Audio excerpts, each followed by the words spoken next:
জামাত জোট versus BNP, অকল্পনীয় ঘটনা, অপ্রত্যাশিত দৃশ্যপট শুরু হয়ে গেছে।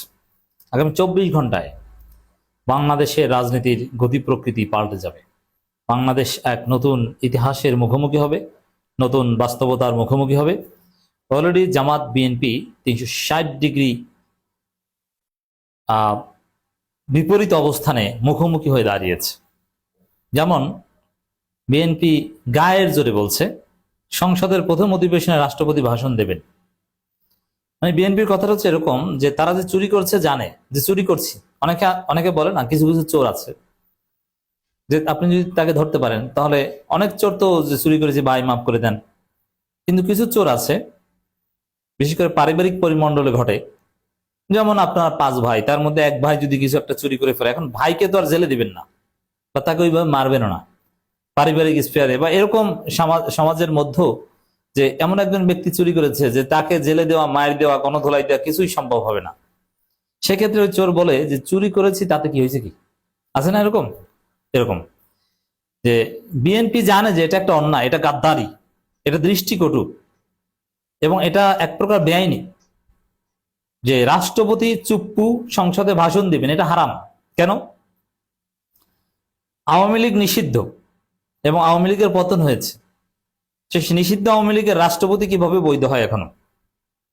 এবং যে আওয়ামী লীগের পতন হয়েছে জুলাই অভ্যুত্থানে, জুলাই বিপ্লবে, এবং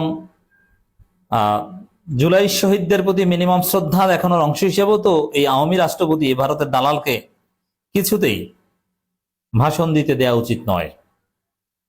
এটা যে অন্যায় এটা বিএনপি জানে, বুঝে, তারপরও ওই চুরি করেছে, জেনেছে, ধরা পড়েছে, তারপরও যেরকম বলে চুরি করেছি তাতে কি, ওইরকম বলছেন সালাউদ্দিন আহমেদ। সংসদের প্রথম অধিবেশনে রাষ্ট্রপতি ভাষণ দেবেন, এর মানে জনগণ যাই বলুক এতে তাদের কিছু আসে যায় না।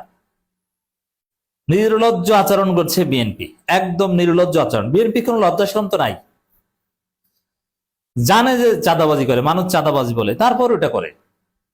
এটা কি আমাদের আলামত? শেষ জীবনে মানে শেষ জমানায় মানুষের লজ্জা শরম থাকবে না। তো বিএনপির কোনো লজ্জা শরম না, একটা নির্লজ্জ পার্টি। কারণ নির্লজ্জ পার্টি না হলে এই শাহাবুদ্দিন চুপ্পুকে দিয়ে ভাষণ দেওয়াতে পারে না, মিনিমাম লজ্জা থাকলে।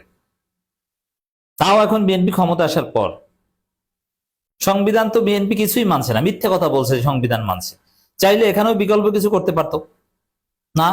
সংবিধানে সংসদের প্রথম অধিবেশনে রাষ্ট্রপতি ভাষণ দেবেন, রাষ্ট্রপতি সংসদের প্রথম অধিবেশনে ভাষণ দেবেন, এটা সাংবিধানিক বাধ্যবাধকতাও না, কিন্তু তারপরও দেয়াচ্ছে।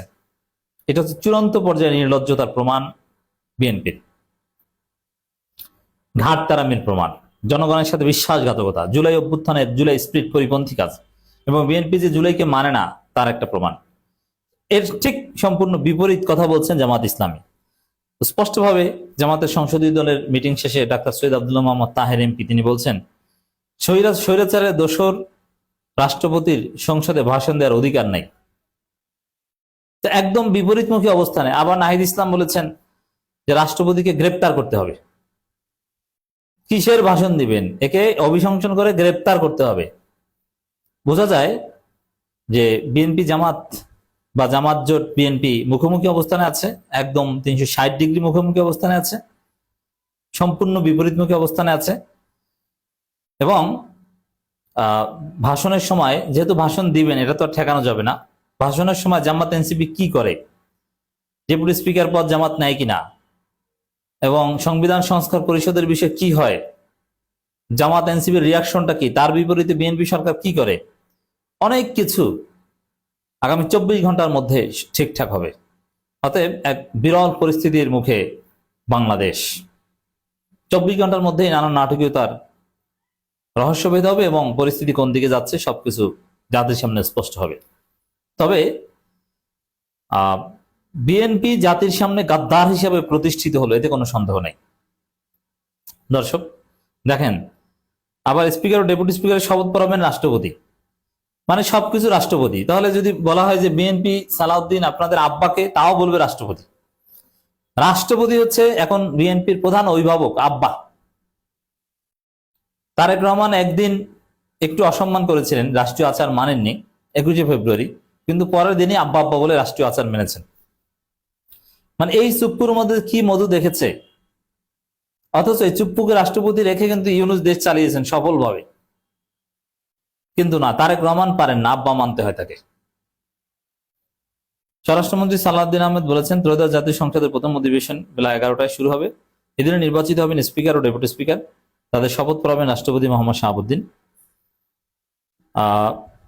প্রধানমন্ত্রী তারেক রহমান সভাপতি বিরোধী দলের সংসদ সদস্যদের বৈঠক শেষে সাংবাদিকদের নিয়ে এসব কথা বলেন। এখানে একটা মজার বিষয় আছে, এই যে কে কি করবেন বা আইনি নানান বিষয়, এগুলো কিন্তু আইনমন্ত্রী কিছুই বলছেন। আইনমন্ত্রী কোনো বক্তব্য পত্রিকায় দেখেন, অথচ আইনমন্ত্রী ইজ ভেরি সিগনিফিকেন্ট। আইনি ব্যাখ্যা রিলেটেড সমস্ত ব্যাখ্যা আইনমন্ত্রী দেওয়ার কথা, কিন্তু আইনমন্ত্রী দৃশ্যপটের বাইরে সবকিছু বলছেন সালাউদ্দিন আহমেদ। অনেকে বলছেন যে তারেক রহমানের চাইতে বেশি ক্ষমতা সালাউদ্দিন আহমেদের, কারণ de facto prime minister Salahuddin Ahmed. কারণ ভারত সালাউদ্দিন আহমেদকে ট্রেনিং দিয়ে এমন ভাবে গড়ে তুলেছে, এখন সালাউদ্দিন আহমেদই অল ইন অল। এই জন্য দেখবেন তার কাজ স্বরাষ্ট্র মন্ত্রণালয়, কিন্তু সমস্ত আইনি বিষয় ডিল করেন, লিগাল সমস্ত বিষয় সরকারের ডিল করেন এবং ব্যাখ্যা দেন সালাউদ্দিন আহমেদ। তাহলে আইনমন্ত্রী কি ধৈর্যা?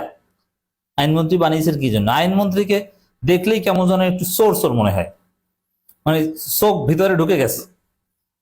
এবং একজন আইনমন্ত্রী, তিনি একজন বিজ্ঞ আইনজীবী, অ্যাটর্নি জেনারেল ছিলেন, তার চেহারায় চলন বলনে কিছুই মনে হয় না, তিনি তো স্মার্টলি কথাই বলতে পারেন না। মানে এই লোকের মধ্যে কি মধু আছে আমি জানি না। এই লোক তো আওয়ামী লীগের দালাল, কারণ আওয়ামী লীগ নিষিদ্ধ ঠেকিয়েছিল, এটা তিনি নিজে স্বীকার করেছেন। এবং আমি জানি না, কোর্টে যদি তার কোনোদিন হিয়ারিং শুনতে পারতাম, অথবা তার আন্ডারে যারা কাজ করেছেন বা একসাথে যারা কাজ করেছেন, এমন কারোর সাথে আমি কথা বলতে পারিনি যে তার পারফরমেন্স কেমন। কিন্তু ওভারঅল বডি ল্যাঙ্গুয়েজ বা সামগ্রিক দিক থেকে কথাবার্তার ধরন দেখে অত্যন্ত দুর্বল মানে আইনজীবী মনে হয়। এই আইনমন্ত্রী হয় কিভাবে? যাই হোক, এর মনে হয় ওই সালাউদ্দিন আহমেদের মতো কোনো খুঁটির জোর আছে প্রতিবেশী দেশে, যে জোরের ফলে আইনমন্ত্রী হয়েছেন। ঠিক আছে, হয়েছেন। আরে ভাই, ব্যাখ্যাগুলো আপনি দেন, কিন্তু দুনিয়ার সবকিছু সালাউদ্দিন আহমেদ কি তাহলে ডিফ্যাক্টো প্রাইম মিনিস্টার? এরকমই তো মনে হয়। এই যে কথাগুলো বলছেন যে সংসদ শুরু হবে, শপথ পড়াবেন, অমুক অমুক, এগুলো সব আইনমন্ত্রী বলা কথা। তাহলে আসলে বাংলাদেশের মতো চলছে না, আইন অনুযায়ী সংবিধান অনুযায়ী চলছে না। এটা প্রতিবেশী দেশে আমেরিকা চালাচ্ছে, আর চালাচ্ছে ওই সালাউদ্দিন আহমেদের মাধ্যমে, আর বাকিরা কাঠের পুতুল নাকি? জামাত সম্পূর্ণ বিপরীত অবস্থানে আছে। দেখেন, জামাতের নায়েব আমির সৈয়দ আব্দুল্লাহ মোহাম্মদ তাহের বলেন, স্বৈরাচারের দোসর রাষ্ট্রপতি মোহাম্মদ শাহাবুদ্দিন সংসদের ভাষণ দেওয়ার কোনো অধিকার নেই। তিনি বলেন, বিএনপি কেন তাকে দিয়ে সংসদে ভাষণ দেওয়াচ্ছে সেটা আমার কাছে পরিষ্কার নয়। এ বিষয়ে কিছু সিদ্ধান্ত নিয়েছি, আগামীকাল আপনারা জানতে পারেন। এর মানে সংসদের অধিবেশন শুরু হলে জামাত উল্টাপাল্টা কিছু ঘটাতে পারে। উল্টাপাল্টা বলতে স্বাভাবিক আচরণ হচ্ছে রাষ্ট্রপতির ভাষণ শুনবেন, ধন্যবাদ প্রস্তাব উত্থাপন হবে, ধন্যবাদ দিয়ে বক্তব্য দিবেন। না, এখানে উল্টাপাল্টা কিছু হবে, হয় সংসদ বর্জন করবেন রাষ্ট্রপতির ভাষণের সময়, অথবা চিৎকার চেঁচামেচি করে তার বক্তব্য থামিয়ে দিবেন। এরকম কিছু হতে পারে। তবে ব্যতিক্রমী ক্রিয়েটিভ কিছুই করবে। আর যেহেতু এখানে এনসিপির ছেলেরাও আছে, আমাদের বিশ্বাস আছে যে ভালো কিছু হবে। তো বাংলাদেশ এক নতুন বাস্তবতার মুখোমুখি হতে যাচ্ছে আগামী 24 ঘন্টায়।